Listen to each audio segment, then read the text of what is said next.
Ayan, magandang araw mga kababayan. Dito tayo sa may Luneta. Ayan, makikita po na sa may tapat natin. Ito sa may bandang unahan, dyan po yung entrance at papasok po punta ng Luneta Grandstand. Update lang tayo mga kababayan. Ito ay alas 8 ng gabi, January 12, 2025. Ayan, makikita po natin at itong oras pa lamang, pero bukas pa ang pinaka-final ng rally. Ngunit ngayon mga kababayan, makikita po natin napakarami ng tao na nakikita rito ngayon.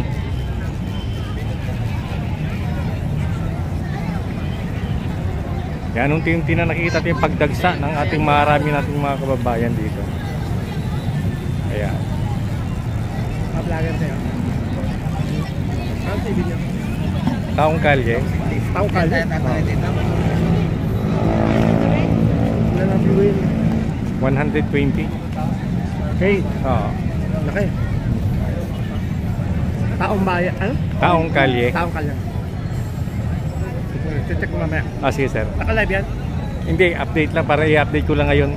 Para update ko lang, upload ko ngayon to para update lang sa mga kababayan natin.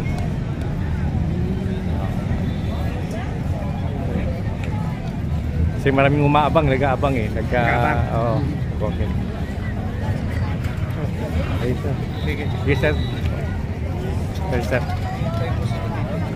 Ayan mga kababayan, at pag pumunta pa tayo dito ay wala po tayong kagutom-gutom, basta may dala lang tayong pera. Dahil marami tayong nakikita rito na nagbebenta ngayon ng mga pagkain. Ayan o.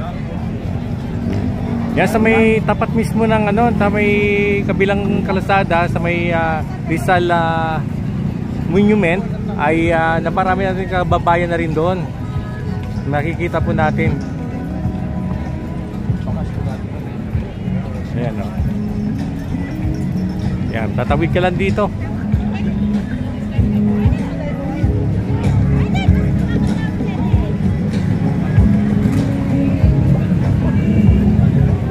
Ayan, maglalakad-lakad tayo mga kababayan ha. Ipapasyal ko kayo para kasi sa may bandang loob ay may sounds, baka makapiright tayo.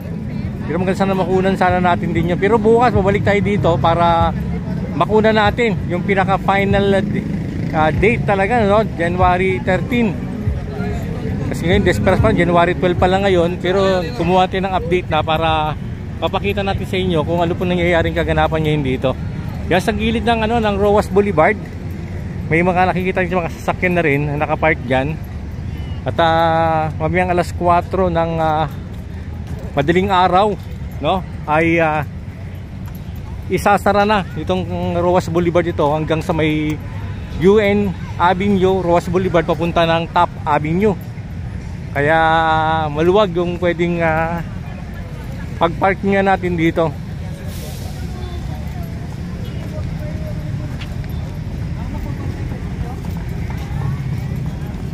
Ang dami hilera yung pwedeng pagkainan natin dito Yan, may mga portalit tayong nakikita rito. Sa loob ay meron din maging sa may bandang unahan ng Dolomite Beach ay marami na tayong nakikita ron na na mga portalit na rin. Kaya yan,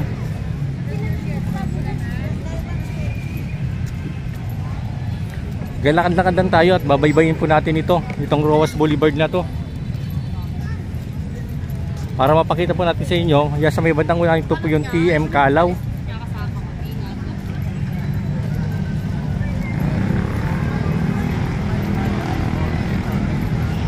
Kaya ito mga nasasalubong natin mga kararating lang ng mga yan. Marami naka-deploy na rin ng mga MMDA at saka mga kapulisan natin dito.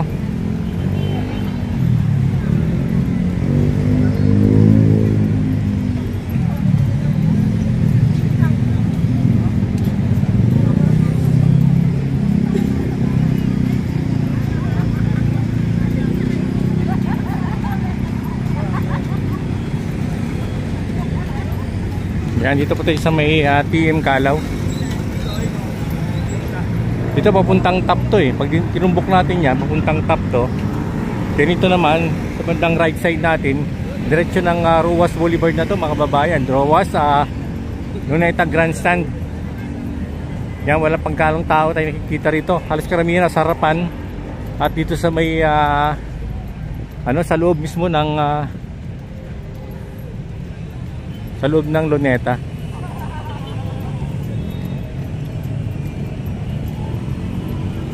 Yan, naasahan natin bukas. Sigurado napakaraming tao dito. Wala namang parkingan, kaya pag pupunta po tayo dito, pag meron tayong dalang sasakyan, medyo mahirapan tayo kumuha ng parking na. Kasi talagang punong-puno na, no, yung mga sasakyan dito. Wala pa yung mga buses, ano. Pag may karoon ng yung bukas, sigurado madaling araw. Pag nagsara ng 4 o'clock in the morning nito, 4 AM, sigurado asahan po natin yung pagdating ng mga bus. Kaya magkakaroon talaga ng matinding traffic. Kailangan talaga na isara dahil nga inaasahan yung 500 buses, no, ng service ng INC. Yan, tabi lang tayo.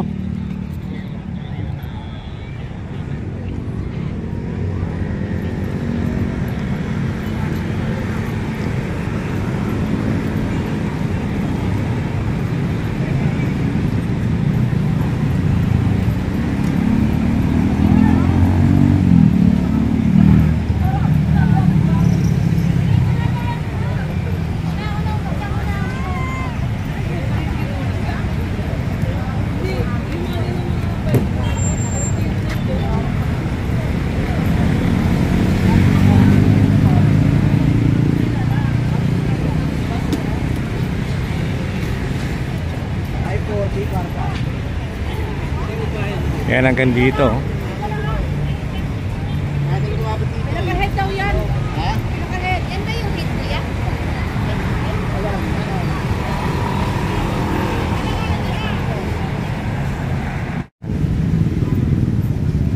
Maraming tayo nakikitang mga tent na rito. Yung iba kasi nakatambay na, punong-puno na rin yung parkingan dito. Bakit ikaw doon sa ganda lang? Sabi nila ako doon sa ganda. Yan, puro mga sasakyan na yan. Nakikita natin yan. So, mga sasakyan na ng mga ano yan, ng mga kapatid nating INC.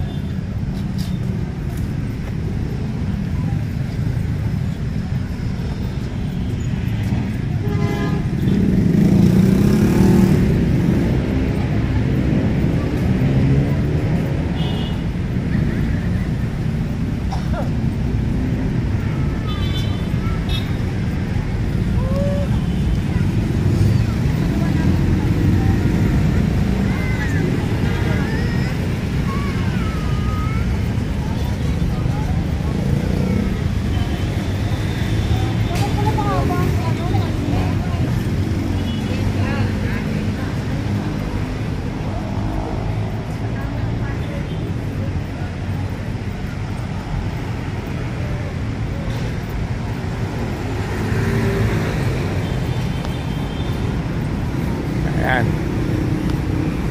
Dito marami na nakatayo rito sa may bandang unahan lang.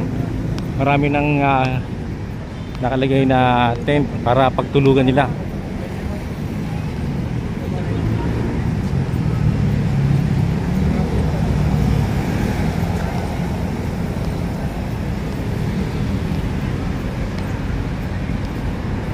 Grado. Hanggang dito yan. Kaya sa ating mga kababayan, ulitin ko lang, ano, pag may dala po kayong sasakyan, wala na po kayong pwedeng makaparkingan. Mas maganda kung may motor kayo, kaya commute lang kayo at sakay kayo ng jeep para di na kanyo problemahin kung saan kayo magpaparking.